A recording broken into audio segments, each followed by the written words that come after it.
जो मार्च के हमने पूरा एक सप्ताह लिया है इसके लिए टीवी अवेयरनेस प्रोग्राम के लिए, क्योंकि 24 मार्च को विश्व टीबी दिवस मनाया जाता है। इसके लिए हम कई दिनों से कार्यक्रम कर रहे हैं। अभी पिछले दिवस हमने विभिन्न धर्म गुरुओं को, क्योंकि मेरा ये मानना है कि समाज में धर्म गुरुओं का अपना बहुत सर्वोच्च स्थान होता है।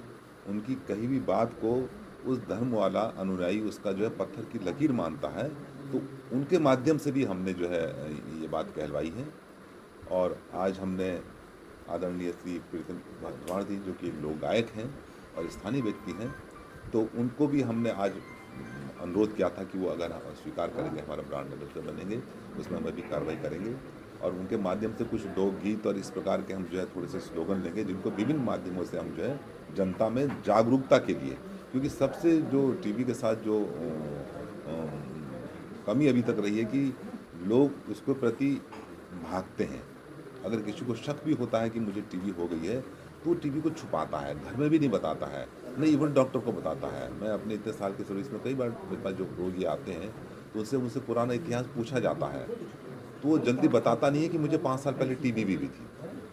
वो ये नहीं समझता कि इसका उससे कितना नुकसान हो रहा है।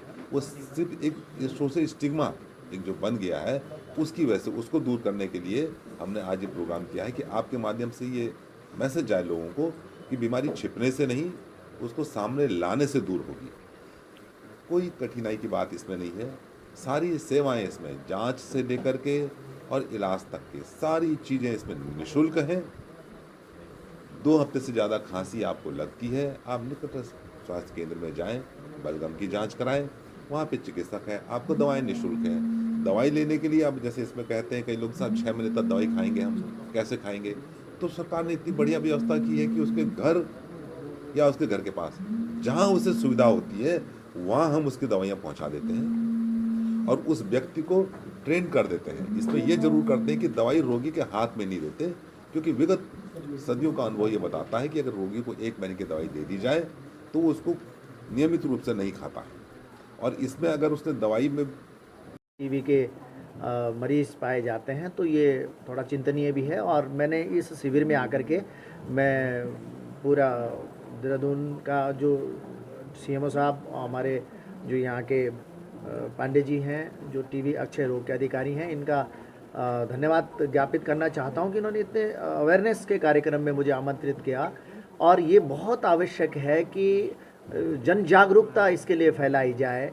और डॉक्टर लोग बार बार कह रहे हैं कि अगर भूख नहीं लग रही है, बुखार है, बलगम बहुत ज़्यादा आ रहा है, कमजोरी हो रही है, तो आप बलगम की जांच कराएं, निःशुल्क जांच कराएं।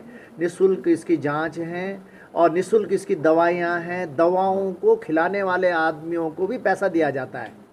दवाइयां तो निःशुल्क हैं ही, लेकिन जो केयर टेकर है उसको भी भारत सरकार की तरफ से, सरकार की ओर से कुछ न कुछ पैसा दिया जाता है, ताकि वो मरीज़ पूर्ण रूप से ठीक हो जाए। ये कोई अछूत की बीमारी नहीं है, कोई लाइलाज बीमारी नहीं है। तो इस हेतु जन जागरूकता की विशेष हम लोगों को आवश्यकता है। और मेरी कोशिश रहेगी कि मैं अपने स्लोगन के माध्यम से, कोई एक प्रोमो सॉन्ग के माध्यम से इस अवेयरनेस कार्यक्रम में, ताकि अक्षय रोग से पूरे देश के साथ साथ, उत्तराखंड के साथ साथ पूरे देश को मुक्ति मिले, मैं अपना स्लोगन, अपना प्रोमो सॉन्ग इसके लिए ज़रूर गाऊंगा। और जब जब भी मुझे ऐसे कार्यक्रमों में आकर के अवेयरनेस के लिए कुछ कहना होगा, सुनाना होगा, बोलना होगा, तो मैं अपनी सहभागिता निरंतर निभाऊंगा। पॉपुलेशन हम देते हैं, इन्फेक्टेड हमारा है। उत्तराखंड हमारा 1% है पूरे आबादी का, पूरे भारत का। विश्व में हम 26% देते हैं और इंडिया में हम 1% उत्तराखंड हमारा योगदान है इसमें, ट्यूबरकुलोसिस में। अब टीबी जो है 2 तरह की होती है, एक पल्मोनरी होती है और एक डॉक्टर पांडे पीछे साइड को दिखाओ ना, पीछे कर बेटा। टीबी कैसे होता है?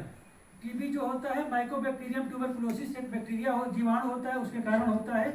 इसमें लक्षण क्या होते हैं कि 2 हफ्ते से ज़्यादा खांसी हो, रात को बुखार आना हो, पसीना आए, भूख कम लगना, और खांसी के साथ जो है बलगम के साथ जो है खून आए, तो ये टीबी हो सकता है। इसकी जांच की सुविधा जो है